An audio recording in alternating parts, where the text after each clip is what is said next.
பாரத் கல்லூரி அருகில் பாரத பிரதமர் பிறந்தநாள் கேக் வெட்டி கொண்டாடினர். செங்கல்பட்டு மாவட்டம் தாம்பரம் அடுத்த கேம்ப் ரோடு பாரத் கல்லூரி அருகில் கோபி ஸ்டுடியோவில் செங்கல்பட்டு மாவட்ட முன்னாள் செயலாளர் முனைவர் கோபி அவர்களின் பாரத பிரதமர் நரேந்திர மோடி அவர்களின் 75வது பிறந்தநாள் கொண்டாடப்பட்டது.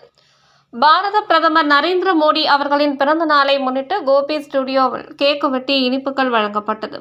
இதில் நிகழ்ச்சியில் முன்னாள் மாவட்ட தலைவர் எஸ். நடராஜன், தமிழ் வளர்ச்சி பிரிவு மாநில துணைத் தலைவர் டிஜிஎம் பிரபாகரன் மற்றும் மாவட்ட மண்டல் நிர்வாகிகள் வெங்கட சுப்பிரமணி, ராஜசிங், சாய் கணேஷ், நடராஜன், யுவராஜ், செந்தில், ஏழுமலை, ராஜா, சபரி, அஜித், திவாகர், கௌசல்யா, மணி, முருகன், டீ கடை மணிகண்டன் உள்ளிட்ட பலர் கலந்து கொண்டனர். பின்னர் நிகழ்ச்சியில் கலந்து கொண்ட அனைத்து தாமரை சொந்தங்களும் முனைவர் கோபி நன்றி தெரிவித்தார்.